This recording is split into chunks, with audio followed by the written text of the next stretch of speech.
شان حبیبی ان اللہ و ملائکتہ یصلون علی النبی یا ایھا الذین آمنوا صلوا علیہ وسلموا تسلیما اللہم صلی علی سیدنا حبیبنا مولانا محمد صلاۃ دائمۃ مقبولۃ تؤتی بہا عنا حقہ العظیم چشم رحمت بخشا سوئے من انداز نظر شاہ قریشی لقبی ہاشمی و مطلبی سیدی انت حبیبی و طبیب قلبی آمدہ سوئے تو قدسی بے درما طلبی حسن یوسف دم عیسیٰ ید بیضا داری آنچ خوباں ہمارا رنگ تو تنہا داری صلی اللہ علی النبی امہ وآلہ وصحبہ اجمعین اعوذ باللہ من الشیطان الرجیم بسم اللہ الرحمن الرحیم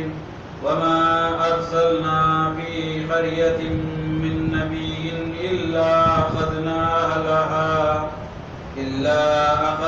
اہلها بالبأساء والضراء لعلهم يضرعون ثم بدلنا مكان السيئة الحسنة حتى عفوا وقالوا قد مس آباءنا الضراء والسراء فأخذناهم بغتة وهم لا يشعرون ولو أن أهل القرى آمنوا واتقوا لفتحنا عليهم بركات من السماء والأرض ولكن كذبوا فأخذناهم بما كانوا يكسبون أفأمن أهل القرى أن يأتيهم بأسنا بياتا وهم نائمون أفأمن أهل القرى أن يأتيهم بأسنا ضحى وهم يلعبون أفأمنوا مكر الله ولا يأمن مكر الله إلا القوم الخاسرون صدق الله العظيم وصدق رسوله النبي الكريم ونحن على ذلك لمن الشاهدين والحمد لله رب العالمين.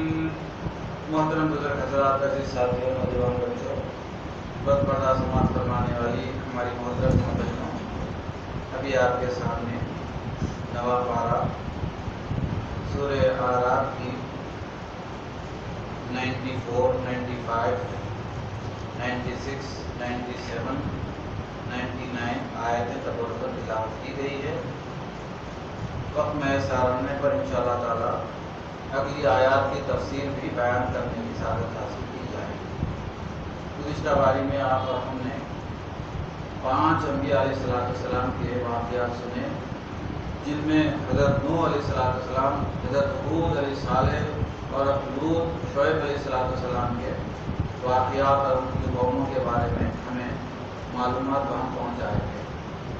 ان 5 قوموں کے احوال اس لیے بیان ہوئے ہیں کیونکہ یہ 5 قومیں جزیرۃ العرب کے اطراف میں سراؤنڈنگ میں موجود ہیں اور عربوں کا ان علاقوں سے آنا جانا ہوتے رہتا ہے. اللہ تبارک تعالیٰ نے ان قوموں پر ان کے انبیاء علیہ السلام کی نافرمانی کرنے کی وجہ سے عذاب نازل کیا ہے. جب عربستان کے رہنے والے لوگ ان علاقوں سے گزرتے ہیں تو وہاں کے قوموں پر نازل شدہ عذاب کے اثرات ابھی تک موجود ہیں.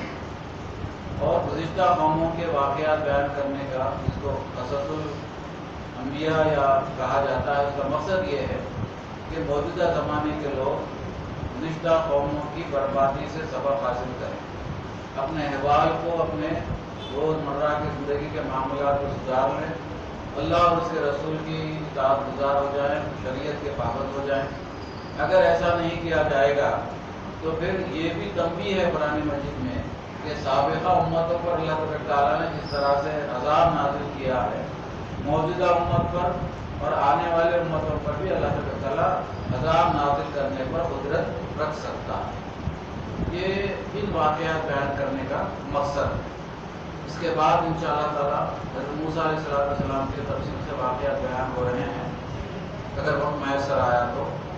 آج کی آیت شریفہ میں اللہ تعالیٰ نے 5 قوموں اور 5 انبیاء علیہ السلام کے واقعات بیان کرنے کے بعد تنبیہاً یہ آیت ارشاد فرمائی، اور یہ تنبیہ ہمارے لیے بھی ہے، آئندہ آنے والے قوموں کے لیے بھی ہے۔ اگرچہ اللہ اور اس کے رسول کی اطاعت نہیں کی گئی تو پھر پچھلی قوموں پر جو عذاب نازل کیا گیا ہے، ایسا اس قوم پر بھی عذاب نازل ہو سکتا ہے۔ اللہ تعالیٰ نے ارشاد فرمایا کہ وما ارسلنا فی قریۃ من نبی، اور ہم نے جس بستی میں بھی کوئی نبی بھیجا تو اس نبی کی تکذیب کی گئی۔ اور گزشتہ کئی درسوں سے ہم آپ کو سمجھاتے آ رہے ہیں کہ ہر زمانے میں انبیاء علیہ السلام کے ماننے والے، جن کو مسلمان کہا جاتا ہے، تعداد میں تھوڑے ہی رہے ہیں، اور نہیں ماننے والے مخالفین ہر زمانے میں بہت زیادہ۔ اس زمانے کا بھی حال ایسا ہی ہے، گزشتہ امتوں میں بھی ایسا ہی ہوا ہے۔ اللہ تعالیٰ نے ارشاد فرمایا کہ وما ارسلنا، اور ہم نے بھیجا بستی میں انبیاء علیہ السلام کو، اور ان انبیاء علیہ السلام کی تکذیب کی گئی، ان کو نہیں مانا، انکار کیا گیا ہے۔ انبیاء علیہ السلام جو 1,24,000 کم و بیش اس خاکان عالم میں آئے ہیں، ان سب کا مشن ایک ہی رہا ہے، ان سب کا اعلان ایک ہی رہا، ان کا سب کا کلمہ ایک ہی رہا، لا الہ الا اللہ۔ ان سے یہی کہا گیا ہے، آپ نے 5 انبیاء کے واقعات سنے، ہر نبی نے یہی کہا کہ اللہ تعالیٰ پر ایمان لاؤ، وہی الہ العالمین ہے، اسی کی تم عبادت کرو۔ اور جب قوموں نے اپنے نبی کی بات کو نہیں مانا، عبادت نہیں کی، اللہ تعالیٰ کی تکذیب کی، تب کیا ہونے والا ہے، کیا ہوا ہے؟ اللہ تعالیٰ ارشاد فرما رہا ہے کہ الا اخذنا اهلها بالبأساء والضراء۔ اللہ تعالیٰ نے ارشاد فرمایا کہ ان بستی والوں کو تنگی اور تکلیف میں مبتلا کر دیا گیا ہے۔ تنگی میں کسی بھی طرح کی تنگی ہونے دی، چاہے وہ رزق کی تنگی ہو، کاروبار کی تنگی ہو، بیماریوں میں مبتلا ہو جانا ہو، کسی بھی طرح کی تنگی ایسا لفظ ہے جو اردو میں آسانی سے سمجھا جا سکتا ہے، اور تکلیف میں مبتلا کر دیا گیا ہے۔ ہر طرح کی تکلیف ہو سکتی ہے، بیماریوں کی بھی تکلیف ہے، اور کئی ایک طرح کی تکلیف ہے۔ تو اللہ تعالیٰ سب سے بڑی جو انسان کی زندگی میں تکلیف ہے وہ رزق کی تنگی ہے۔ اگر رزق میں تنگی واقع ہو جائے تو انسان بہت زیادہ پریشان ہو جاتا ہے۔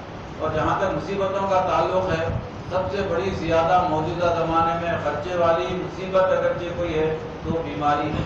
پہلے زمانے میں بیماریوں پر اتنا خرچہ نہیں ہوتا تھا، موجودہ زمانے میں اگرچہ کسی کے گردے فیل ہو جا رہے ہیں تو سارے کا سارا خاندان مفلس ہو جا رہا ہے، افلاس اور تندرستی کا شکار ہو جا رہا ہے۔ اگرچہ کسی کے خاندان میں ایک آدمی کو کینسر جیسا موذی مرض لاحق ہو جا رہا ہے تو 7, 8 لاکھ 10 لاکھ روپے خرچ ہونے کے باوجود وہ انسان کی زندگی بچ نہیں سکتی، لیکن زندہ جو لوگ رہ جاتے ہیں ان کے لواحقین وہ ہمیشہ مفلس ہو جانے آج کل کے زمانے میں۔ تو یہ مصیبت ہے، وہ تنگی ہے اور یہ مصیبت ہے۔ اللہ تعالیٰ کا ارشاد ہے، قوموں کو تنبیہ دی موجودہ زمانے کے، آئندہ آنے والی قوموں کو اگر اللہ اور اس کے رسول کی اتباع نہیں کی گئی، نہیں مانے، تو پھر اللہ تعالیٰ 2 چیزیں وارد کر دیتا ہے، ایک تو تنگی اور دوسری مصیبت میں مبتلا کر دیتا ہے۔ کیا وجہ ہے مصیبت میں مبتلا کر دینے کی؟ جبکہ اللہ تعالیٰ شافع ہے، اللہ تعالیٰ کے پاس رزق کے خزانوں میں کمی نہیں ہے۔ اس کی وجہ بیان فرما دی، قرآن نے کہا کہ وَالضَّرَّاءِ لَعَلَّهُمْ يَضَّرَّعُونَ، تاکہ تم فرما بردار بن جاؤ۔ یہ مصیبتیں کیوں آتی ہیں، یہ رزق کی تنگیاں کیوں لائی جاتی ہیں، یہ بیماریوں کی مصیبت کیوں آ جاتی ہے؟ کیونکہ انسان جب مصیبت میں مبتلا ہوتا ہے تو اس کو اللہ تعالیٰ زیادہ یاد آتا ہے۔ ہمارے روزمرہ کی زندگی میں آپ دیکھ لیجیے کہ تندرست رہتے ہیں، جب آدمی تندرست ہوتا ہے تو وہ کسی کی سنتا نہیں، حتیٰ کہ اللہ اور اس کے رسول کی بھی نہیں سنتا، تندرست ہونے کی وجہ سے۔ اب ہم نے دیکھ لیے کہ بہت زیادہ طاقتور لوگ ہیں، جن کو بھی جا رہے ہیں، باڈی وغیرہ بھی اچھی ہے، محلے والے ہم کو پہلوان بھائی بھی بول کر پکارتے ہیں، اب ان کو کچھ زیادہ نہیں ہوا بلکہ بخار آ گیا، اور بخار بھی زیادہ نہیں ہوا، 102 103 بہت زیادہ ہو گیا تو 103 ہی سمجھ لیجیے۔ اب 103 آ گیا تو ان کا قطع تعلق ہو جاتا دنیا سے، اب نہ دنیا اچھی دکھتی نہ بیوی بچے اچھے دکھتے۔ اب ان کی زبان پر کیا جاری ہو جاتا؟ اللہ اللہ اللہ، کروڑ بولتے اللہ، بیٹھتے اللہ، سوتے اللہ، پانی پیو بیٹے اللہ، کھانا کھاؤ بیٹے، کھائے نہیں جا رہا اللہ۔ یہ سب اللہ اللہ کی تکبیر کب ہو گئی ہے؟ جب مبتلا ہو گیا ہے بخار میں، مصیبت آ گئی ہے۔ تو جیسے ہی مصیبت آتی ہے تو پھر ہم کیا کرتے ہیں؟ اللہ کو یاد کر رہے ہیں۔ قرآن نے ہم سے شکوہ کیا، قرآن اللہ تبارک تعالیٰ نے ہم سے شکوہ کیا۔ اللہ تبارک تعالیٰ نے ارشاد فرمایا کہ جب تم مصیبت میں مبتلا ہو جاتے ہو، بیمار ہو جاتے ہو، تو اللہ تبارک تعالیٰ جیسے ہی تمہیں، اور تم جب مصیبت میں مبتلا ہو جاتے ہو تو قرآن نے کہا کہ تم اللہ کو بہت زیادہ یاد کرتے ہو۔ ابھی بخار میں مبتلا ہو گئے، زبان سے اللہ اللہ نکلنے لگا، قرآن نے شکوہ کیا ہم سے اور کہا کہ جب اللہ تبارک تعالیٰ تمہیں تندرستی عطا کرتا ہے تو تم وہ ہو جو سب سے پہلے اللہ تبارک تعالیٰ کو بھول جاتے ہو۔ وہ تو گیا بھائی 4-5 دن سے بخار میں پڑا ہوا تھا، میں اللہ کدھر کا کدھر چلے گا کہ میرے ہاتھ سے نکل کر جیسا بکرا چلے۔ یہ کیوں ہو گیا؟ یہ اس لیے ہو گیا کہ اب تندرستی آ گئی ہے۔ تو ہونا کیا چاہیے تھا کہ بیماری کی حالت میں جتنے زیادہ اللہ اللہ کر رہے تھے، تندرستی کی حالت میں اس سے زیادہ اللہ اللہ کرنا چاہیے تھا۔ یہ آیت شریفہ کا یہی تنبیہاً یہی پیغام آیت ہمیں دے رہی ہے کہ جس طرح سے تم بیماری میں اللہ تبارک تعالیٰ کی یاد کیا کر رہے تھے، ذکر کیا کر رہے تھے، اور جب اللہ تبارک تعالیٰ نے تمہیں تندرستی عطا کی تو کیوں اس کا وجہ بیان فرما دی؟ بیماری کیوں آتی ہے، مصیبتیں کیوں دیتا ہے اللہ تبارک تعالیٰ؟ رزق کی کمی نہیں ہے، تنگی کیوں آ جاتی ہے، اس کی وجہ قرآن نے بیان کر دی۔ کیا کہ تاکہ وہ فرما بردار بن جائے اللہ تبارک تعالیٰ اور اس کے رسول صلی اللہ علیہ وسلم کے فرما بردار ہو جائیں، اس لیے مصیبتیں آتی ہیں۔ ثم بدلنا مکان سیئۃ حسنۃ، اور پھر ہم نے ان کی بدحالی کو خوشحالی سے بدل دیا۔ اللہ اپنے بندوں پر بہت زیادہ رحیم ہے، کریم ہے، مصیبتیں دیتا ہے، مصیبتیں دور بھی کر دیتا ہے جب بندے تضرع کے ساتھ گڑ گڑاتے ہوئے، تضرع دعا میں تضرع ہونا بہت زیادہ ضروری ہے۔ اگر کہ دعا میں تضرع نہ ہو، ایسی ہی فارمل دعا کر دی جائے تو ممکن ہے کہ قبول بھی ہو نہ ہو، لیکن تضرع اگر ان کے ساری، تضرع کے معنی ان کے ساری، گڑ گڑانا، اگر گڑ گڑا کر ان کے ساری کے ساتھ اللہ تبارک تعالیٰ سے دعا کی جائے، اور اس بات کا یقین بھی ہونا کہ اللہ تبارک تعالیٰ میری دعا کو ضرور قبول فرما لے گا، اس بات کا بھی ذہن ہونا اللہ تبارک تعالیٰ کہ میری دعا اللہ تبارک تعالیٰ ضرور قبول فرما لے گا، میرے حالات کو درست فرما دے گا۔ قرآن نے کہا کہ ثم بدلنا، پھر ہم نے بدل دیا ان کی جو بدحالی تھی، ان کی جو مصیبت تھی، ان کی جو تنگ دستی تھی، ان کا جو ہاتھ تنگ ہو گیا تھا، ہم نے خوشحالی کا دورہ لا دیا، اب بدل دیا گیا۔ وہ حالات اب نہیں رہے، وہ مصیبتوں کو اللہ تبارک تعالیٰ نے ڈال دیا ہے، بے روزگاری کو روزگار میں بدل دیا ہے، بیماری کو شفا یابی میں بدل دیا ہے، اور تندرستی میں بدل دیا ہے، طاقت اللہ تبارک تعالیٰ نے عطا کر دی ہے۔ تو اب کیا ہونا چاہیے تھا؟ یہ ہونا چاہیے تھا کہ خوشحالی آ گئی ہے، خوشحالی میں بدل دیا ہے۔ کیسا بدل دیا ہے؟ حتی ابوا وقالوا قد مس، اب ہونا یہ چاہیے تھا کہ خوشحالی آنے کے بعد پھر وہ ہرا بھرا ہو گیا، زندگی میں خوشحالی آ گئی، پھل پھولنے لگی، قومیں پھل اور پھولنے لگی۔ تو ہونا کیا چاہیے تھا کہ اللہ تبارک تعالیٰ کی زیادہ سے زیادہ اطاعت گزاری ہونا، زیادہ سے زیادہ عبادت کرنا چاہیے تھا، زیادہ سے زیادہ ذکر ہونا چاہیے تھا، جیسا کہ بیماری کی حالت میں ہوا ہے، لیکن ایسا کرتے نہیں۔ اللہ تبارک تعالیٰ نے شکوہ کیا کہ تم ایسا کرتے نہیں ہو، بلکہ کیا کرتے ہو؟ تم کیا کہتے ہو؟ تم کہتے ہو کہ قد مس آباءنا الضراء والسراء، یہ خوشحالی جو آ گئی ہے، بہت زیادہ ہم بھی اس میں تھوڑی سی غلطیاں کر دیتے ہیں۔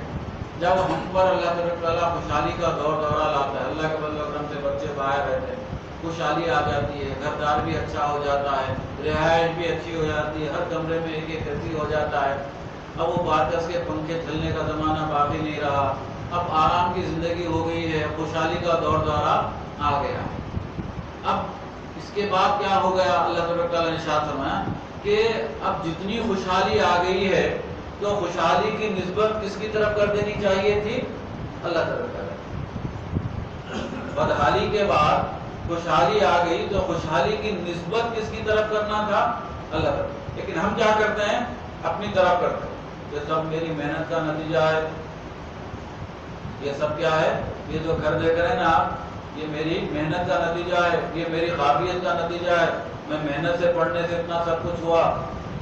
اب وہ خوشحالی کی نسبت ہم کس کی طرف دے لیتے ہیں؟ زور سے بولیے، اپنی طرف دے لیتے ہیں۔ نسبت کس کی طرف ہونی چاہیے تھی؟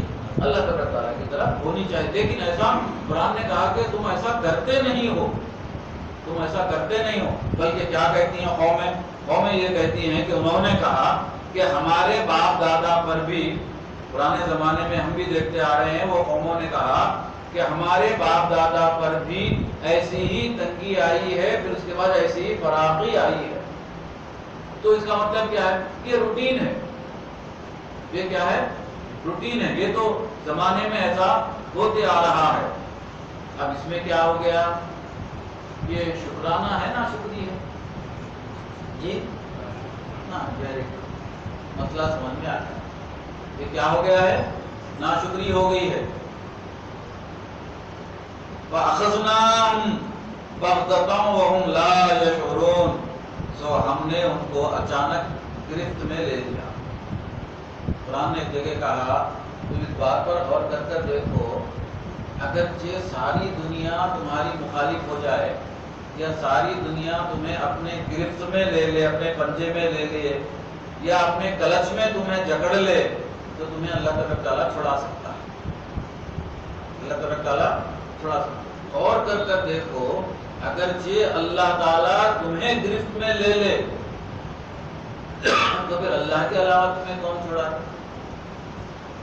دنیا گرفت میں لے لے تو اللہ تعالیٰ چھڑا سکتا ہے، اللہ تعالیٰ اگر جو گرفت میں لے لے تو تمہیں کون چھوڑا؟ ذرا اور کر کر دو۔ اللہ تعالیٰ نے ارشاد فرمایا کہ وَهُمْ لَا يَشْعُرُونَ، تمہیں جب اللہ تعالیٰ گرفت میں لیتا ہے تو تمہیں پتہ ہی نہیں چلتا، تمہیں کیا ہو جاتا ہے؟ پتہ ہی نہیں چلتا۔ ایسا کہیں کو ہوا، ویسا کہیں کو ہوا، کوئی تو بھی جادو کرے ہوں گے، کوئی تو بھی ایسا کرے ہوں گے، کوئی تو بھی ویسا کرے ہوں گے، یہ گھر ٹیڑھا ہونے سے ایسا ہو گیا، یہ کمرہ اونچا ہونے سے ایسا ہو گیا، میں پہلے ہی بولی تھی گھر بناتے وقت بکرا کاٹو، نہیں کاٹنے سے ایسا ہو گیا۔ اب کہانیاں کیا ہو گئے؟ شروع ہو۔ اللہ تعالیٰ نے ارشاد فرمایا وَهُمْ لَا يَشْعُرُونَ، اللہ تعالیٰ کی جب گرفت آ جاتی ہے، اللہ تعالیٰ تمہیں پکڑ لیتا ہے تو اس وقت تمہیں معلوم ہی نہیں ہوتا، تمہیں پتہ ہی نہیں چلتا کہ تم اللہ کی گرفت میں آ گئے ہو، اللہ کی پکڑ میں آ گئے۔ وَهُمْ لَا يَشْعُرُونَ، تمہیں شعور ہی نہیں ہوتا۔ یشعرون کے معنی کیا؟ تم کو شعور ہی نہیں ہوتا، سمجھ میں نہیں آتا تم کو کہ اللہ کی گرفت کیسی ہے۔ وَلَوْ أَنَّ عَلَى الْقُرَىٰ، اگر بستی والے، بستی میں رہنے والے یا بستیوں میں رہنے والے، قرآ عربی میں، قرآن میں قرآ تمام معنوں میں استعمال ہوتا ہے، اور قرآ بنتا ہے قریہ سے، اور قریہ اردو میں ہم چھوٹے سے گاؤں کو کہتے ہیں۔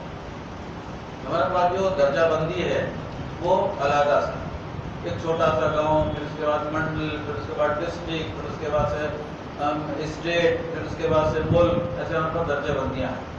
قرآن میں ایسا نہیں ہے۔ قریہ کا لفظ جو اردو میں ہم کا ترجمہ کرتے ہیں، بہت ہی چھوٹا سا گاؤں، چھوٹے سے گاؤں کو ہم قریہ کہتے ہیں۔ پھر اس کے بعد سے شہر ہماری تعریف میں آتا ہے۔ تو ہمارے پاس درجہ بندی علیحدہ سے آبادیوں کی۔ قرآن میں ایسا نہیں ہے۔ قرآن میں یہ ہے کہ قریہ چھوٹے شہر کو بھی کہا جاتا ہے، قریہ بڑے بڑے شہروں کو بھی قرآن نے قریہ ہی کہا ہے۔ اب وہاں کے حالات کے لحاظ سے سمجھ لینا پڑتا ہے کہ یہ چھوٹا گاؤں ہے یا بڑا گاؤں ہے۔ مجموعی طور پر تو قریہ کا لفظ قرآن تمام آبادیوں کے لیے، تمام بستیوں کے لیے۔ اب اس کے معنی درجہ بندی کے بجائے ہم یہ سمجھنا چاہیے کہ قریہ کے معنی آبادی، جہاں پر لوگ آباد ہوں۔ قریہ اس جگہ کو کہیں گے جہاں پر ویرانی نہ ہو۔ ایک ہوتا ہے آباد، آباد اس کو کہتے ہیں جہاں پر لوگ بستے ہیں، اور جہاں پر لوگ نہیں بستے ان کو ویرانی کہا جاتا ہے۔ اس لیے بزرگان دین کی صحبت میں رہنے کے بعد وہ سب سے زیادہ اسی بات کی تلقین کرتے ہیں کہ تم اپنے دل کو اللہ کی یاد کا مرکز بناؤ۔ ہمیشہ دل میں کیا ہونا؟ اللہ کی یاد ہونا چاہیے۔ مسجد بناتے ہیں عبادت کے لیے، اب یہ مسجد آباد ہو گئی تو یہ مسجد کس سے آباد ہوگی؟ عبادت کرنے والوں سے آباد ہوگی۔ اگرچہ یہ مسجد آباد ہے تو اس کا مطلب ہے کہ اس میں عبادت کرنے والے آ رہے ہیں تو یہ آباد ہے۔ اگرچہ عبادت کرنے والے نہیں آ رہے ہیں تو یہ ویران ہے۔ اگرچہ دل اللہ کے ذکر سے معمور نہیں رہے گا، اگر ہماری زبان اللہ کے ذکر میں مصروف نہیں رہے گی تو یقین جانیے یہ زبان بھی ہماری ویران ہے اور یہ دل بھی ہمارا ویران ہے جس میں اللہ کا ذکر نہیں ہے، کیونکہ آبادی اسی کو کہا جاتا ہے جس میں آباد رہتے ہیں۔ دل بھی اگرچہ آباد رکھنا ہے تو اس میں ہمیشہ اللہ کی یاد ہونی چاہیے۔ اور جو بزرگان طریقت ہے وہ زیادہ ذکر لسانی سے ذکر قلبی کو بہت زیادہ اہمیت دیتے ہیں۔ کہتے ہیں کہ تم اپنی زبان سے زیادہ اپنے دل کو ذاکر بناؤ، زبان سے زیادہ دل کو ذاکر بناؤ۔ اور ہم سب سے پہلے ذکر کیسے کرتے ہیں؟ زبان سے ہی ذکر کرتے ہیں، زبان سے ذکر کرتے ہیں۔ پیرانے پیر نے کہا کہ جو ذکر ہے یہ ابتدائی لوگوں کا ذکر ہے، جو زبان سے ذکر کرتے ہیں وہ ابتدائی لوگوں کا ذکر ہے۔ جو اعلیٰ درجے کے لوگ ہوتے ہیں وہ زبان کے علاوہ دل سے بھی ذکر کرتے ہیں، اور دل سے ذکر کرنے کا فائدہ یہ ہوتا ہے کہ اگرچہ آپ کی زبان کسی سے گفتگو میں مصروف رہے گی، سمجھانے کی زبان اگرچہ مصروف رہے گی گفتگو میں تو پھر دل اللہ کے ذکر میں مصروف رہے گا۔ زبان گفتگو میں مصروف ہو جاتی ہے، لیکن اگرچہ ہم ایک مرتبہ اپنے دل کو ذاکر بنا لیں تو چاہے اعضاء و جوارح، ہاتھ پیر، کام کاج میں، مشینوں میں، کاروبار میں، تجارت میں، لکھنے پڑھنے میں ہمارے اعضاء و جوارح مصروف رہیں لیکن ہمارا دل ہمیشہ اللہ کے ذکر میں مصروف رہے گا۔ اس لیے پیرانے طریقت یہ کوشش کرتے ہیں اپنے چاہنے والوں کی کہ ان کا دل اللہ کا ذاکر بن جائے۔ اب دل کو اللہ کے ذاکر بنانے میں کیا مصلحت ہے ان کی؟ حالانکہ ابتدائی درجے میں تو زبان سے ہی ذکر کرنا پڑتا، مبتدیوں کا ذکر زبان سے ہی ہوتا۔ اب جو بعد میں جو ترقی کر جاتے ہیں ان کا ذکر زبان کے علاوہ دل سے بھی ہوتا ہے۔ اب یہ دل کو ذاکر اس لیے بنایا جاتا ہے، اس میں حکمت کیا ہے دل کو ذاکر بنانے کی؟ کیونکہ جب ہمارے جسم سے روح نکلتی ہے، غور سے جب ہمارے جسم سے روح نکلتی ہے تو سب سے پہلے روح پیروں سے نکلتی ہے، اس لیے پیر روح نکلتے وقت سب سے زیادہ ٹھنڈے ہو جاتے ہیں۔ اس کے بعد اوپر سے حصے سے روح آتے جاتی ہے اور پھر ہاتھوں سے روح نکل جاتی ہے، زبان بھی بند ہو جاتی ہے، گویا کہ زبان سے بھی روح نکل جاتی ہے۔ اعضاء اور جوارح آہستہ آہستہ آہستہ آہستہ ٹھنڈے ہونے لگتے ہیں۔ اب اس کے بعد آپ غور کیجئے، اب انسان کی موت کا صداقت نامہ اس وقت دیا جاتا ہے جب اس کا دل بند ہو جاتا ہے۔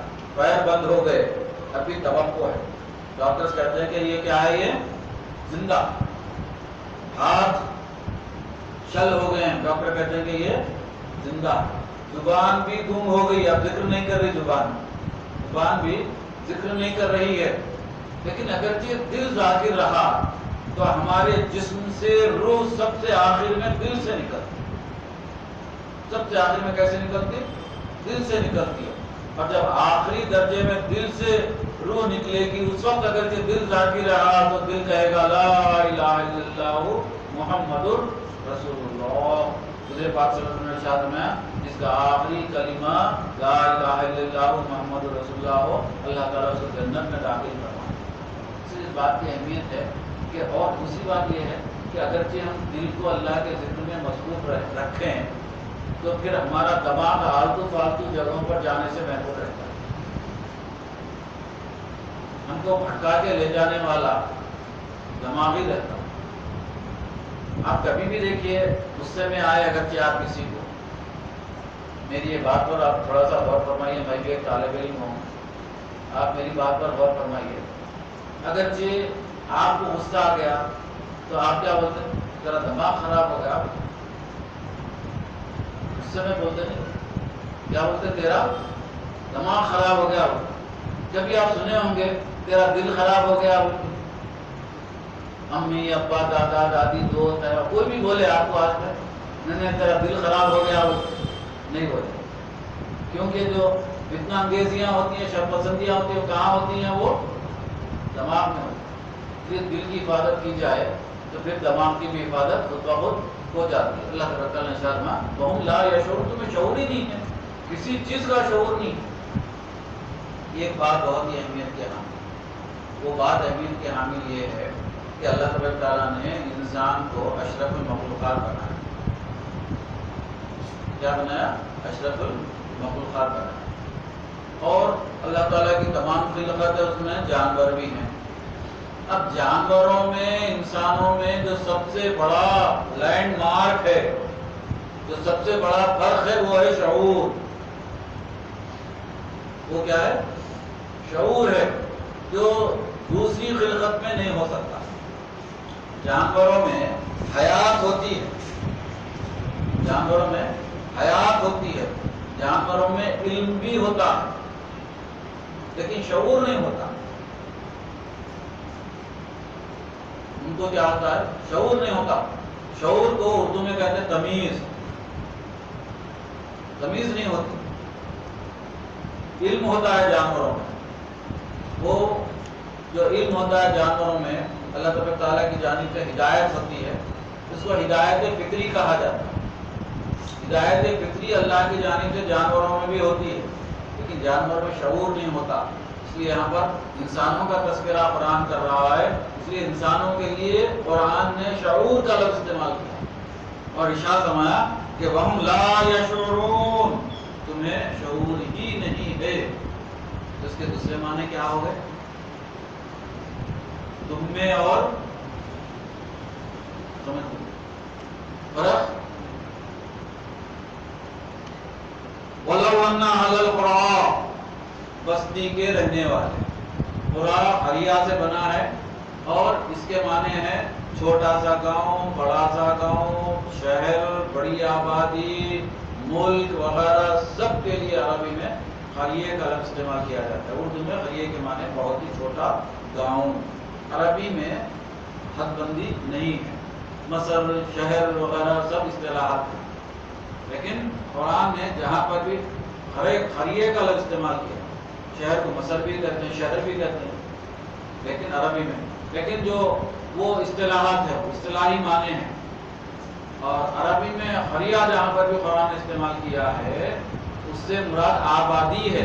آبادی وہ جگہ جہاں پر لوگ آباد رہتے ہیں، اس مناسبت سے اس کو قریہ کہا جاتا ہے، ورنہ کیا کہیں گے آپ؟ اس کو ویران کہیں گے۔ دل میں اللہ کا ذکر ہے تو دل آپ کا آباد ہے، اگر دل میں اللہ کا ذکر نہیں ہے تو دل آپ کا ویران ہے۔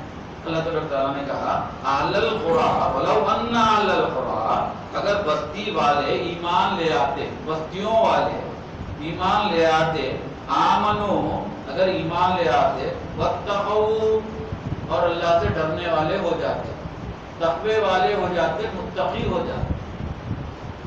تقوی کے دونوں معنی ہیں، میں اکثر سمجھاتے رہتا ہوں۔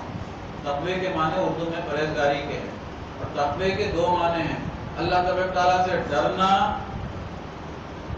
اللہ تعالیٰ سے ڈرنا اور اللہ تعالیٰ سے بچنا۔ اب تقوی کو ایک ہی پہلو پر دیکھتے ہیں، تقوی کا ایک ہی پہلو ہمارے سامنے رہتا ہے، وہ پہلو کیا ہے؟ اللہ تعالیٰ سے ڈرنا، یہ پہلو ہمارے سامنے رہتا ہے، لیکن دوسرے معنی بھی ہیں تقوی کے۔ دوسرے معنی ہیں کہ اللہ تعالیٰ سے بچنا، اللہ تعالیٰ سے ڈرنا بھی ہے اور اللہ تعالیٰ سے بچنا بھی ہے، کیونکہ اللہ تعالیٰ کے دونوں صفتیں ہیں۔ پہلی صفت رحمانیت، اور رحمانیت کی صفتیں بہت زیادہ ہیں۔ اللہ تعالیٰ جہاں پر رحیم ہے وہاں پر اللہ تعالیٰ غفار بھی، وہاں اللہ تبارک تعالیٰ جبار بھی ہے، وہاں اللہ تبارک تعالیٰ شدید العقاب بھی ہے، سختی کے ساتھ حساب لینے، سریع الحساب بھی ہے اللہ تبارک تعالیٰ، سختی کے ساتھ حساب لینے والا ہے۔ تو دو صفتیں ہمارے سامنے ہیں، ایک صفت کا تعلق ٹوٹلی رحمانیت سے اور دوسری صفت کا تعلق اللہ تبارک تعالیٰ کی جباریت سے، شدت سے اللہ تبارک تعالیٰ، غضب سے اللہ تعالیٰ، اور وہ غضب سے بھی پناہ مانگنی ہے اللہ تبارک تعالیٰ۔ تقوی کے معنی کیا ہے؟ اللہ تبارک تعالیٰ سے ڈرنا بھی ہے کہ اللہ تعالیٰ کے وہ صفات جس میں غضب ہے، جس میں غضب ہے، جس میں عذاب ہے اللہ تعالیٰ، وہ عذاب سے، اس غضب سے بچنے کا نام تقویٰ ہے۔ ڈرنا آسان ہے اللہ تبارک تعالیٰ سے، ڈرنا آسان ہے، اللہ تبارک تعالیٰ سے بچنا مشکل ہے۔ کہاں جائیں گے؟ کسی بزرگ نے اپنے شاگرد سے کہا کہ اللہ تعالیٰ سے نافرمانی کا کوئی مضمون چل رہا تھا، تو انہوں نے کہا کہ تم ایسا کرو، نافرمانی اور فرمانی کو سمجھا رہے۔ انہوں نے ایسا کہا کہ اگر کہ تم اللہ تعالیٰ کے نافرمان بن رہے ہو، مان نہیں رہے ہو، اطاعت گزار نہیں ہو اللہ تبارک تعالیٰ اور اس کے رسول صلی اللہ علیہ وسلم کے، تم ایک کام کرو۔ کیا کرو؟ کہ اللہ کے حدود سے نکل جاؤ۔ کیا کہا انہوں نے؟ اللہ کے نافرمان ہو تم، اللہ کے حدود سے۔ اس نے کہا کہ اللہ تعالیٰ تو لامحدود ہے، اللہ تعالیٰ لامحدود ہے، تو میں اس کی حد سے تو نکل۔ پھر انہوں نے کہا تم ایسی جگہ چلے جاؤ جہاں پر اللہ نہ ہو، جہاں پر اللہ نہ ہو۔ اس نے کہا کہ یہ بھی ممکن نہیں ہے، میں جہاں پر بھی جاؤں گا اللہ تعالیٰ موجود ہے۔ پھر انہوں نے کہا کہ تم ایسا کرو کہ کام اس جگہ جا کر کرو، نافرمانی اس جگہ جا کر کرو جہاں پر تمہیں اللہ تبارک تعالیٰ دیکھ نہیں رہا ہو۔ ممکن ہے؟ پھر انہوں نے کہا آخری بات، تم کسی دوسرے کا دیا ہوا رزق کھاؤ۔ ممکن ہے؟ پھر انہوں نے کہا کہ تم ایسا کرو کہ تم پر اگرچہ موت آ گئی تو تم موت سے بچ جاؤ۔ کیسے کیسے بزرگان دین کے ممکنات میں سے ہے نہیں۔ اب وہ تو اپنے مریدوں کو، شاگردوں کو تلقین کر کر ان کو سنوار کر چلے گئے، لیکن ان کے اقوال آج بھی ہمارے لیے مشعل راہ ہے کہ تمام چیزوں سے اگرچہ نہیں بچا جا سکتا تو پھر تم اللہ اور اس کے رسول کے فرما بردار کیوں نہیں ہو جاتے؟ تمام چیزوں سے بچا نہیں جا سکتا تو الٹیمیٹلی کیا ہونا ہے؟ تم اللہ اور اس کے رسول کے فرما بردار بن کیوں نہیں جاتے؟ اتنی آسانی سے سمجھاتے۔ پہلے کے زمانے کے لوگ بہت ہی اتنا ان کے سمجھانے کا انداز اتنا آسان ہوتا تھا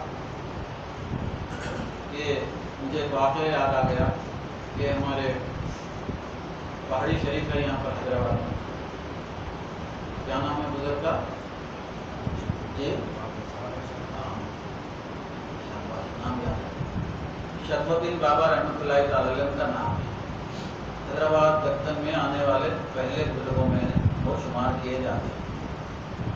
ان سے ایک عقیدت مند آیا، آ کر کہا کہ میں آپ کا مرید ہونا چاہتا ہوں، اسلام قبول کرنا چاہتا ہوں، مگر میری ایک شرط ہے۔ حضرت نے پوچھا کہ کیا شرط ہے تمہاری؟ تو مجھے پینے کی بہت عادت ہے، جو بھی پینے کی بہت عادت ہے۔ تو حضرت نے کہا اچھی بات ہے، ٹھیک ہے، تم ایک کام کرو تم میرے سامنے مت پیو. تربیت کا انداز. تربیت کے اوپر اتنے واقعات ہیں وہ کچھ پوچھے نہیں. گھنٹوں تربیت پر ہی واقعات بیان. تو حضرت نے کہا ایک ہی شرط. کیا ہے شرط؟ تم میرے سامنے مت پیو. میں نے بولا یہ تو بہت آسان ہے. حضرت ہر جگہ رہتے کیا؟ یہاں میں خانقاہ میں آیا ہوں تو حضرت موجود ہے. میں اپنے گھر میں پیوں گا, بازار میں پیوں گا, دوستوں کے پاس پیوں گا, کلب میں پیوں گا, پب میں پیوں گا. اس زمانے میں سب چیزیں تھے, نامہ نہیں. کوٹھا بھی تھا اس زمانے میں, لیکن اس کا نام پب نہیں بولا کرتے. لوگوں کو شرم آتی. اب لوگ عزت کی خاطر بول رہے ہیں. آپ کہاں گئے؟ میں کلب گیا. میں کلب جوائن کر لیا ہوں. 3 بجے رات تک میں پب میں گیا تھا. زمانے میں حضرت نے کہا کہ میرے سامنے نہیں پینا. یہ تو بہت ہی آسان کام ہے حضرت, میں تو یہاں پی لوں گا, وہاں پی لوں گا. اب جیسے ہی شام ہوتی تو پینے والوں کو جب طلب ہوتی تو ان کو کچھ بھی سمجھ میں نہیں آتا. جیسا ہی وہ گیا ایک ویران جگہ پر اور اس نے کہا کہ چلو یہاں تو حضرت نہیں ہے, پینا شروع کیا. جیسا ہی وہ پینے کا ارادہ کیا حضرت اس کے سامنے موجود. اب وہ گمان کرا کہ ممکن ہے ذرا غنودگی میں ایسا ہو گیا ہوں گا, عبادت روزانہ پینے کی ایسا ہو گیا ہوں گا. اب یہاں تک ان کا ایریا جوریڈکشن یہاں تک ہوں گا ان کا. گھر میں گیا حضرت موجود, جہاں جا کر پی رہا حضرت موجود. واپس آیا, قدم کو سوار کہا کہ میں اسلام قبول کرتا ہوں. یہ تربیت کا ایسا انوکھا انداز ہوتا تھا بزرگان دین کا کہ وہ کیونکہ اس زمانے میں وعظوں وغیرہ کا بہت بڑے پیمانے پر اہتمام نہیں ہوتا تھا. بڑے بڑے جلسے وغیرہ نہیں ہوا کرتے تھے, مگر وہ جس کی تربیت کرتے تھے. بزرگان دین کی تربیت میں خاص بات یہ تھی کہ وہ جس کی تربیت کرتے تھے وہ اپنے زمانے کا رہنما اور رہبر ہو جاتا تھا, اور وہ ہزاروں لوگوں کی تربیت کے قابل وہ لوگ بنا. تربیت کا اور ایک انداز, مجھے اور ایک بات ایک گزر کی یاد ہے. تربیت کس طرح سے کیا کرتے تھے. خیر اب میں اس کے بعد ختم کر دیتا ہوں, تو اسی میں وقت ختم ہو جاتا. ایک صاحب خانقاہ میں آئے گزر کے, اور انہوں نے کہا کہ میں آپ کی خدمت میں آیا ہوں تاکہ علم دین حاصل کر سکوں. بہت اچھی بات, رہ گئی خانقاہ میں رہنے لگے. تو انہوں نے دیکھا کہ ایک خوبصورت سی خادمہ ہے, وہ ان کے دل کو بھا گئی, اس سے محبت کرنے لگے. اب خانقاہ میں رہنے لگے. وہ خادمہ پر وہ وارفتہ ہو گئی. وہ بات اتنی مشہور ہو گئی کہ وہ حضرت تک چلے. کیا ہوا؟ حضرت تک چلے. اب تربیت کرنے کا انداز ہے. حضرت نے وہ خوبصورت خادمہ جس پر ان کا طالب وارفتہ ہو گیا تھا, اس کو انہوں نے جلاب کی دوا پلائی. اور جو لڑکی تھی وہ لا کر ڈی ہائیڈریشن ہو گیا. ہمارے لینگویج میں کیا بولیں گے اس کو؟ ڈی ہائیڈریشن ہو گیا. اب وہ دبلی پتلی لا کر گوری جا کے کالی, چلنے پھرنے کے قابل نہیں. پھر وہ طالب کو بلایا, حضرت بلا کے بولے تو جس کا عاشق تھا دیکھ یہ تیری معشوقہ. تو دیکھ کر پریشان ہو گیا کہ میں تو ایک خوبصورت گوری گھومتی ایسی گور جیسی خاتون پہ فارغتہ ہو گیا تھا, تو یہ وہی ہے کیا؟ سب لوگوں نے گواہی دی کہ یہ وہی لڑکی. چل تو اب سے شادی کر. انہوں نے کہا وہ طالب نے کہا کہ نہیں, میں جس لڑکی کو دیکھا تھا وہ لڑکی اور تھی, یہ لڑکی اور ہے. تو حضرت نے ایک دست منگایا اور اس کے اندر وہ ہماری زبان میں جس کو پخانہ کہتے ہیں فضلہ, وہ فضلہ اس کے سامنے رکھا. رکھ کر سمجھایا لڑکی وہی ہے, جو چیز سے تو محبت کرتا تھا وہ یہ ہے. لڑکی تو کوئی وہ نہیں کرتا، بلکہ تو جس چیز سے محبت کرتا تھا وہ تربیت کرتا۔ بہت سارے واقعات بزرگان نے دیکھے تربیت کرنے کی، جو آج ہم یہ تربیت کر نہیں رہے، ایسی تربیت ہمارے پاس ہو نہیں رہی ہے، کیونکہ ہم خود ایسی تربیت یافتہ ہے نہیں، اس لیے دوسروں کو بھی ہم ایسی تربیت کر نہیں رہے۔ اللہ تبارک تعالیٰ نے ارشاد فرمایا وَاتَّقُوا، بات نکلی تھی تقوی۔ تو تقویٰ کیا ہے؟ کہ ظاہری حسن کو چاہنے کا نام تقویٰ نہیں ہے، جیسا کہ طالب نے چاہا تھا، جو ظاہری رنگ روغن ہے اس کو چاہنے کا نام تقویٰ نہیں ہے، تقویٰ اندرونی کیفیت کا نام۔ اور ایک ہوتی ہے بصارت، آنکھوں کی روشنی کو بصارت کہتے ہیں، اور ایک ہوتی ہے دل کی روشنی، اس کو بصیرت کہتے ہیں۔ اور ہم لوگ صرف اور صرف بصارت سے دیکھنے کے عادی ہیں، بصیرت سے ہم کو نظر نہیں آتا، اور دل کو اگر جو تاکید بنائیں تو پھر دل کی بصارت سے بھی ہم دیکھنے کے قابل ہو سکتے ہیں۔ اللہ تعالیٰ نے کہا کہ وہ آمنو، ایمان لے آتے اگرچہ وہ، واتقوا، اور اگرچہ وہ پرہیزگار ہو جاتے، تقوی والے ہو جاتے، لفتحنا علیہم برکات من السماء، اللہ تعالیٰ نے وعدہ کیا کہ اگرچہ تم ایسے ہو جاتے، ایمان والے اور تقوی والے ہو جاتے، تو میں کیا کرتا، لفتحنا علیہم برکات من، تو میں آسمان سے برکتوں کے دروازے کھول دیتا۔ آسمان سے کیا ہوتا؟ برکتیں نازل ہوتی، لفتحنا، افتح، کھول دینا، اللہ تعالیٰ علیہم، ان پر، آسمان اور زمینوں سے برکت کے، من السماء والارض، آسمانوں اور زمینوں سے برکت کے، برکات کے دروازے اللہ تعالیٰ نے وعدہ فرمایا کہ میں تمہارے لیے کھول دیتا اگرچہ تم دو کام کرتے۔ کیا کرتے؟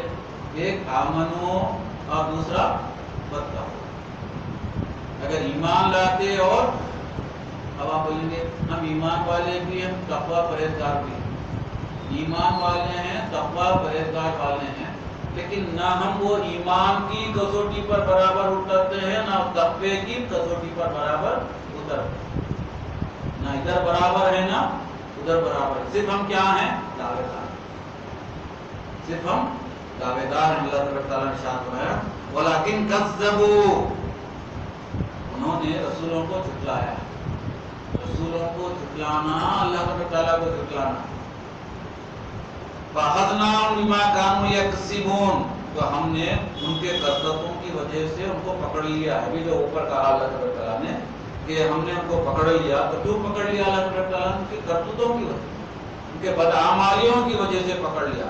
أَفَآمِنَا أَهْلَ الْقُرَىٰ أَن يَأْتِيَهُمْ بَأْسُنَا بَيَاتًا وَهُمْ نَائِمُونَ، تو کیا بستی والے اس بات سے بے خوف ہو گئے ہیں، کس بات سے؟ کہ ان پر ہمارا عذاب راتوں رات اور دن کے وقت میں بھی آ سکتا ہے۔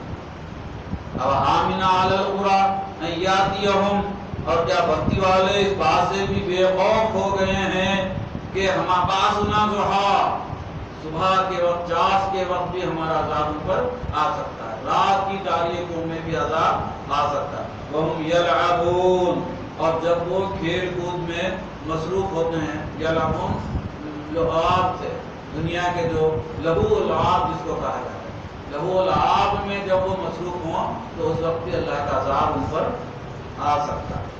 افآمنوا مکر اللہ، تو کیا وہ اللہ کی خفیہ تدبیر سے بے خوف ہو گئے ہیں؟ وَلَا يَعْمَنُوا مَكْرَ اللَّهِ إِلَّا الْقَوْمُ الْخَاسِرُونَ، حالانکہ اللہ کی خفیہ تدبیروں سے صرف وہی لوگ بے خوف ہوتے ہیں جو تباہ اور برباد ہونے والے ہوتے ہیں۔ ہمارے پاس یہی ہے زندگی کا شعار، دیکھ لیے کیا اب خبر کے عذاب سے ڈرائیے، دیکھ لیجیے بات کی بات سے کیا ہوتا، ہر بات میں کیا ہے دیکھیں گے، وہ سب لکھی ہوئی باتیں ہیں۔ میرے کو بھگتنا ہے نا بھائی، آپ کہیں کو پیچھے پڑے ہوئے ہیں، میرے کو بھگتنا ہے نا، میں بھگت لیتا ہوں، کیا غلط۔ اب یہ کیا ہو گیا ہے معلوم ہے، انہوں اللہ کے عذاب میں مبتلا ہونے کے لیے خود بخود تیار ہے.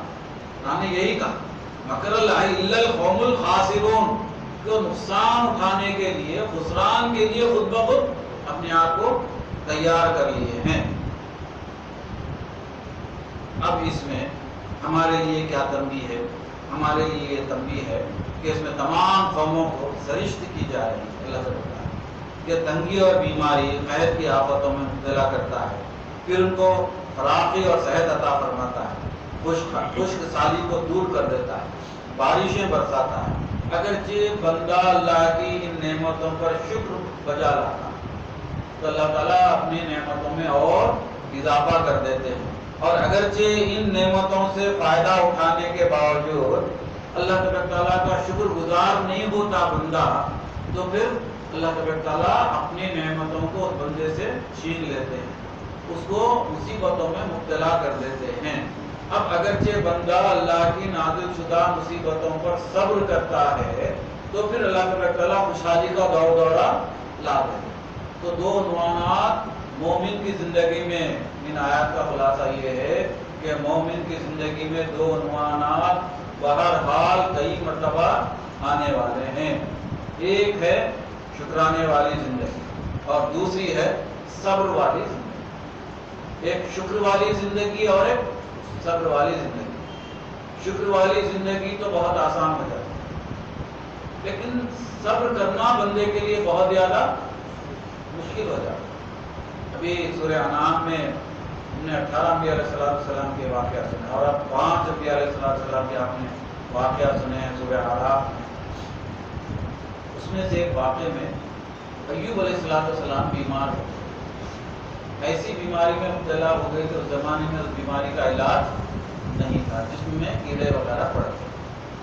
تو ان کی اہلیہ نے کہا، یہ واقعہ میں آپ کو سنا دیتا ہوں کہ ان کی اہلیہ نے کہا کہ آپ اللہ کے رسول ہیں، اللہ کے نبی ہیں، آپ اللہ تعالیٰ سے شفا یابی کے لیے دعا کیوں نہیں مانگتے؟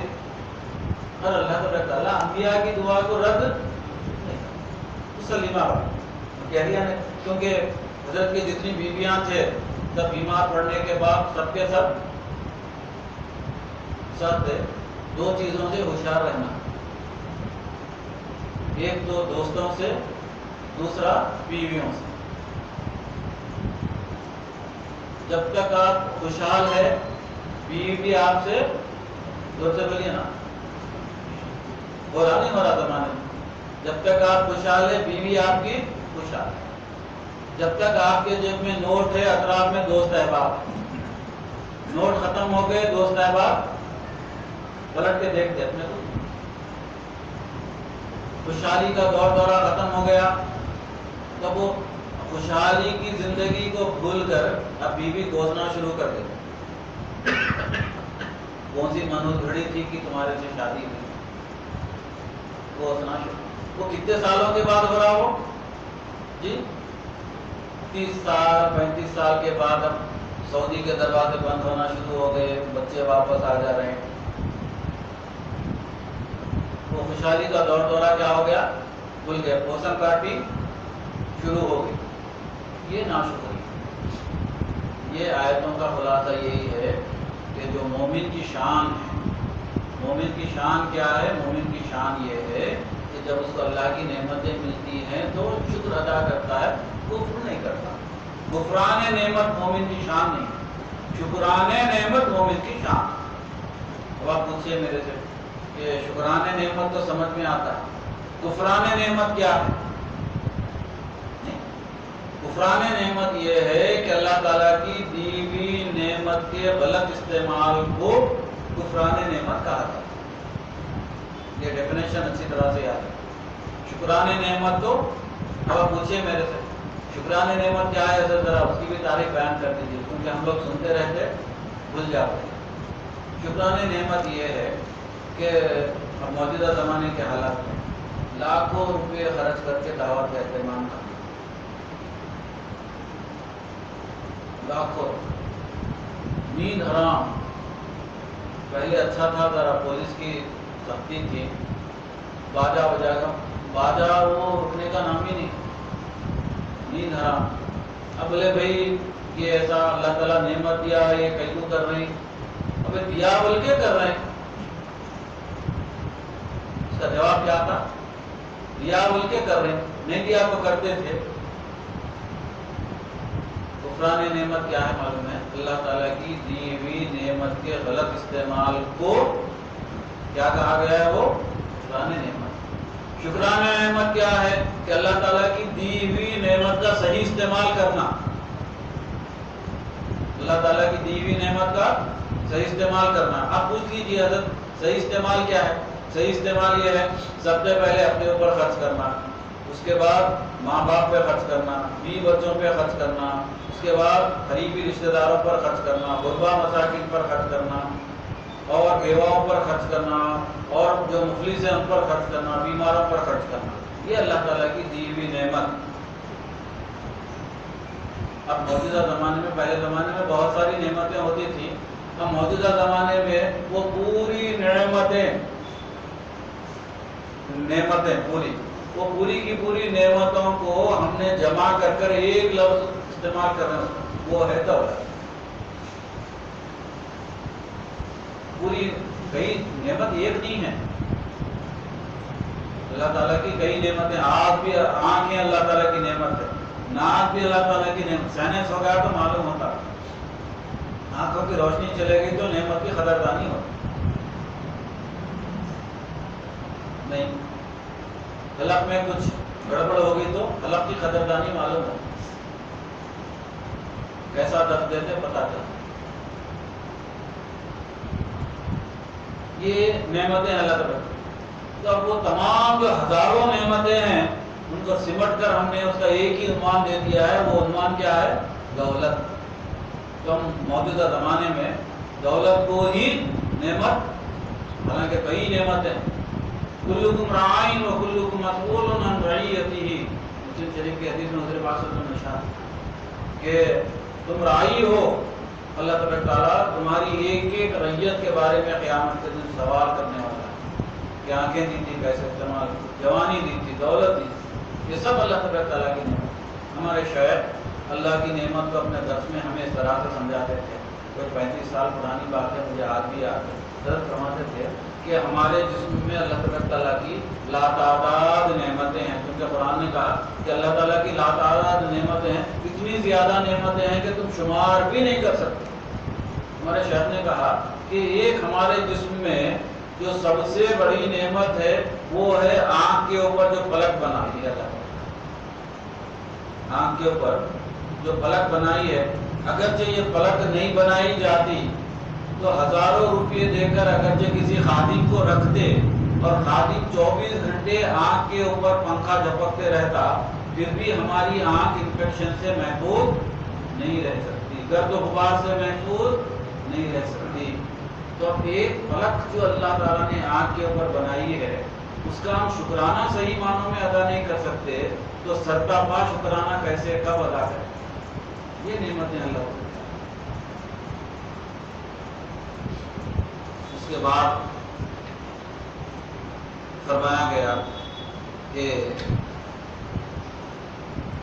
مصائب میں، مصیبتوں میں یہ مومن کی شان ہے کہ جب نعمت دی جاتی ہے تو شکر ادا کرے، اور جب مصیبت آتی ہے تو وہ صبر کرتا ہے. یا تو شکر کرتا ہے یا تو صبر کرتا ہے. دونوں حالتوں میں سے جو زندگی ہے، دونوں حالتوں میں سے ایک حالت میں ضرور رہتی ہے. یا تو زندگی شکرانے کی حالت میں رہے گی یا تو پھر صبر کی حالت میں رہے گی. دونوں چیزوں کا ہونا لازم اور ملزوم ہے.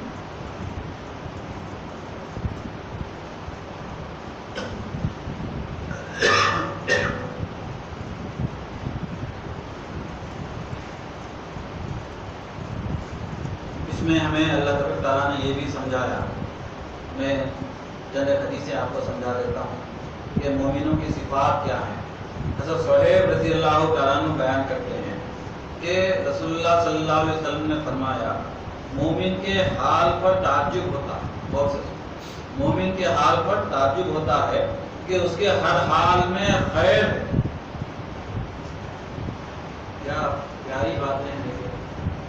کیا فرمایا حضرت پاک صلی اللہ علیہ وسلم نے کہ مومن کے حال پر تعجب ہوتا ہے کہ اس کے ہر حال میں خیر ہی خیر، اگر جو صحت مند ہے تو بھی خیر میں ہے، اگر جو بیمار بھی ہے تو خیر ہے۔ اب بیماری میں کیا خیر ہے؟ بیماری میں یہ خیر ہے کہ جب بندہ مومن بیمار پڑتا ہے تو اس کے گناہ صغیرہ بیمار پڑنے کی وجہ سے اللہ تعالیٰ خود بخود میٹ دیتا، تو اس کا صحت مند رہنا بھی اللہ تعالیٰ کی جانب سے خیر، اور اس کا بیمار پڑنا بھی اللہ تعالیٰ کی جانب سے خیر۔ بزرگان دین کی نرالی زندگی ہوا کرتی، ایک بزرگ کے واقعے میں نے پڑھا کہ اگرچہ وہ چند دنوں کے لیے بیمار نہیں پڑتے، اب ہم بیمار پڑ گئے تو جلد سے جلد بیماری سے شفا یابی کی ہم کوشش کرتے اور شکایت شروع کر دیتے، بات رہ گئی، میں ابھی عرض کیا دیتا ہوں ایوب علیہ السلام کی، کہ انہوں نے اپنی بیوی سے کہا، جب ان کی بیوی نے کہا تھا کہ اب اللہ کے نبی ہیں دعا کیوں نہیں مانگتے، تو انہوں نے کہا کہ مجھے اللہ تعالیٰ سے دعا مانگتے ہوئے شرم آتی، کیونکہ اللہ تعالیٰ نے مجھے نبوت سے سرفراز اتنی بڑی سلطنت دی ہے کہ میں بادشاہ بھی ہوں، میں نبی بھی ہوں، اتنے میرے پاس ریوڑ تھے، اتنے بیل تھے، اتنے اونٹ تھے، اور اتنی زیادہ میرے پاس بیویاں تھیں، اتنی اعلیٰ اولاد تھی، اتنی نعمتوں کے بعد اگرچہ اللہ تعالیٰ نے مصیبت میں مجھے مبتلا کر دیا ہے تو مجھے پھر شفا یابی کی دعا مانگنے میں اللہ تعالیٰ سے شرم آتی ہے۔ مجھے پاک صلی اللہ علیہ وسلم نے ارشاد فرمایا کہ مومن کا ہر حال میں خیر ہی خیر ہے، اگرچہ صحت مند ہے تو بھی خیر۔ بزرگان دین کی عادت تھی کہ وہ اگرچہ چند دنوں تک بیمار نہیں پڑتے، ہم بیمار پڑتے ہی بیدار ہو جاتے، اور ان کی عادت یہ تھی کہ اگرچہ وہ چند دنوں تک بیمار نہیں پڑتے تو اللہ تعالیٰ سے دعا کرتے تھے اور یہ کہتے کیا یا الہ العالمین تو مجھ سے ناراض ہو گیا ہے کہ تو مجھے بیمار نہیں ڈال رہا، وہ بیماری کی دعا کر، وہ کہتے ہیں کہ تو مجھے ایسا معلوم و گمان ہو رہا ہے کہ تو مجھ سے ناراض ہو گیا ہے کیونکہ تو مجھے بیمار نہیں ڈال رہا۔ ان کے پاس کیا مد نظر تھا، مطمع نظر کیا تھا؟ ان کے مطمع نظر یہ تھا کہ جب بندہ مومن بیمار ہوتا ہے تو اللہ تعالیٰ کے زیادہ قریب ہوتا۔ ابھی میں نے کہا کہ بیمار ہوتے ہی کیا زبان سے نکلتا؟ اللہ اللہ اللہ۔ یہ اللہ اللہ کیوں نکل رہا؟ یہ قربت الہی کی وجہ سے نکل رہا۔ حضرت پاک صلی اللہ علیہ وسلم کہ دونوں حالتیں مومن کے لیے خیر ہے، اگر اس کو راحت پہنچتی ہے تو اللہ کا شکر ادا کرنا، اور تو یہ اس کے لیے خیر ہے، اگر اسے تکلیف پہنچتی ہے تو صبر کرتا ہے، یہ اس کے لیے خیر ہے۔ یہ مسلم شریف کی حدیث ہے اور اس کا نمبر ہے 2999۔ مسند احمد میں بھی یہ حدیث ہے، سنن دارمی میں بھی یہ حدیث ہے، جامع الرسول میں بھی کئی حدیث کی کتابوں میں۔ دوسری حدیث حضرت ابو ہریرہ رضی اللہ تعالیٰ عنہ بیان کرتے ہیں کہ حضور اکرم صلی اللہ علیہ وسلم نے فرمایا مومن مرد اور مومن عورت کی جان، مال اور اولاد پر ہمیشہ مصیبتیں آتی رہتی ہیں۔ کیا کیا فرمایا حضرت پاک صلی اللہ علیہ وسلم؟ مومن مرد، مومن عورتیں اور پھر ان کی اولاد پر مصیبتیں آتے رہتے، حتیٰ کہ وہ اللہ سے اس حال میں ملاقات کرتے ہیں، یعنی مصیبتوں میں ہی ان کی زندگی گزر جاتی ہے اور حالت مصیبت میں ہی وہ انتقال کر جاتے ہیں۔ اللہ تعالیٰ ان سے فرماتا ہے کہ قیامت میں فرمائے گا کہ اب تجھ پر کوئی گناہ نہیں رہا، کیونکہ تو نے دنیا میں مصیبتیں برداشت کی ہیں، صبر کیا اللہ کی بھیجی ہوئی مصیبت پر، اور مصیبت پر صبر کرنے کی وجہ سے تیرے تمام گناہ دنیا میں ہی اللہ تعالیٰ نے معاف فرما دیے۔ قیامت میں خوشخبری سنائی جائے گی کہ تجھ پر اب کوئی گناہ نہیں۔ یہ سنن ترمذی کی حدیث ہے اور اس کا حدیث کا نمبر ہے 2407۔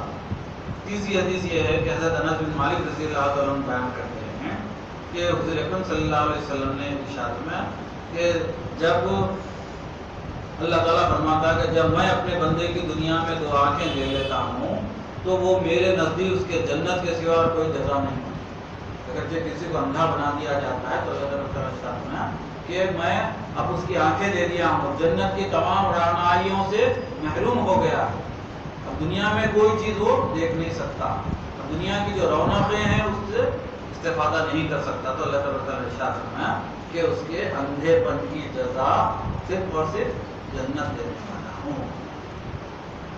یہ بخاری شریف کی حدیث ہے اور اس کا نمبر ہے 5653۔ سنن ترمذی میں بھی حدیث ہے، جامع اصول میں بھی ہے۔ اور ایک حدیث میں آپ کو سناتا ہوں، جب جابر رضی اللہ عنہ بیان کرتے ہیں کہ حضور پاک صلی اللہ علیہ وسلم نے فرمایا قیامت کے دن اہل عافیت جب مصیبت اٹھانے والوں کا ثواب دیکھیں گے، مطلب جن کو اس دنیا میں مصیبت نہیں دی گئی، قیامت میں مصیبت اٹھانے والوں کو جب وہ دیکھیں، یہ مطلب ہے، تو یہ تمنا کریں گے، ان کے درجات دیکھیں گے، ان کے مقامات دیکھیں گے، قیامت میں جنت میں اللہ تعالیٰ کی جانب سے ان کی ضیافتیں دیکھیں گے، تو تمنا کریں گے کہ کاش ان کی کھال کو دنیا میں قینچی سے کاٹ دیا جاتا۔ دنیا میں جو راحتیں ملی تھی وہ راحتیں نہ ملتی، مصیبت میں مبتلا ہوتے، ان کی کھال کو دنیا میں قینچی سے کاٹ دیا جاتا۔ یہ بھی سنن ترمذی کی حدیث ہے، اس کا نمبر ہے 2410۔ مشکات میں بھی حدیث ہے، ترغیب ترہیب میں بھی حدیث ہے۔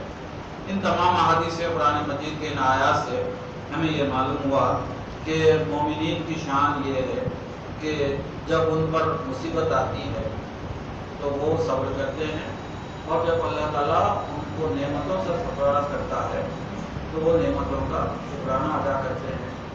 مسلمان ہمیشہ ان دو حالتوں میں ہی آزمایا جاتا ہے، دو حالتوں میں اللہ تعالیٰ آزماتا ہے، دولت دے کر آزماتا ہے۔ دولت ملنے پر مجھے تو ایسا معلوم ہوتا ہے کہ دولت ملنے پر اتنے زیادہ خوش نہیں ہونا چاہیے، کیونکہ دولت بھی کیا ہے؟ آزمائش۔ اللہ تعالیٰ کبھی دولت دے کر آزماتا ہے، کبھی مصیبتیں دے کر آزماتا ہے، کبھی اولاد کا انتقال کر کر آزماتا ہے، قرآن مجید کی آیت شریفہ، اور کبھی اللہ تعالیٰ تمہارے انفاق میں نقصان پہنچا کر آزماتا ہے، کبھی تمہاری تجارت میں نقصان پہنچا کر آزماتا ہے۔ اب مومن کی شان کیا ہے؟ مومن کی شان یہ ہے کہ جب مصیبت میں مبتلا ہو جاتا ہے تو صبر کرتا ہے۔ وہ کیا کرتا ہے؟ صبر کرتا ہے۔ اب چونکہ ہم اتنے اونچے درجے کے لوگ نہیں ہیں تو ہم صبر تو کرتے ہیں، لیکن صبر کے ساتھ ساتھ شکوہ بھی کرتے ہیں۔ اور انبیاء کی، صدیقین کی، شہداء کی، صالحین کی یہ صفتیں ہیں کہ جب ان پر مصیبتیں آ جاتی ہیں تو مصیبتیں جھیل جاتے ہیں، لیکن کبھی بھی اللہ تعالیٰ سے گلہ نہیں کرتے۔ اللہم صلی علی سیدنا حبیبنا مولانا محمد صلاۃ دائمۃ مقبولۃ تؤدی بہا عنا حقہ العظیم۔ ربنا آتنا فی الدنیا حسنۃ وفی الآخرۃ حسنۃ وقنا عذاب النار۔ رب اجعلنی مقیم الصلاۃ ومن ذریتی ربنا وتقبل دعا۔ ربنا اغفر لی ولوالدی وللمؤمنین یوم یقوم الحساب۔ یا اللہ یا رحمان یا رحیم ارحم لنا وانت خیر الراحمین وارزقنا وانت خیر الرازقین۔ اللہم اسألک علما نافعا ورزقا واسعا شفاء من کل داء۔ یا اللہ یا رحمان یا رحیم ارحم لنا وانت خیر الراحمین۔ یا میرے مولا ہمیں جو بیمار ہیں شفا کا عملہ صحت عاجلہ عطا فرما دیجیے میرے مولا، جو ہم میں مشکلوں میں مبتلا ہیں یا میرے مولا ان کو صبر کرنے کی توفیق عطا فرمائیے میرے مولا، یا میرے مولا جو نعمتوں سے مالا مال ہیں شکر کرنے کی ہمیں توفیق عطا فرمائیے میرے مولا۔ یا الہ العالمین ہمیں جو مصیبتوں میں گر گئے ہیں ان کی مصیبتوں کو حضور پاک صلی اللہ علیہ وسلم کے صدقہ میں ان مصیبتوں سے نجات دے دیجیے میرے مولا۔ جو قرضوں میں مبتلا ہے اپنے خزانے سے ان کے قرضوں کو عطا فرما دیجیے۔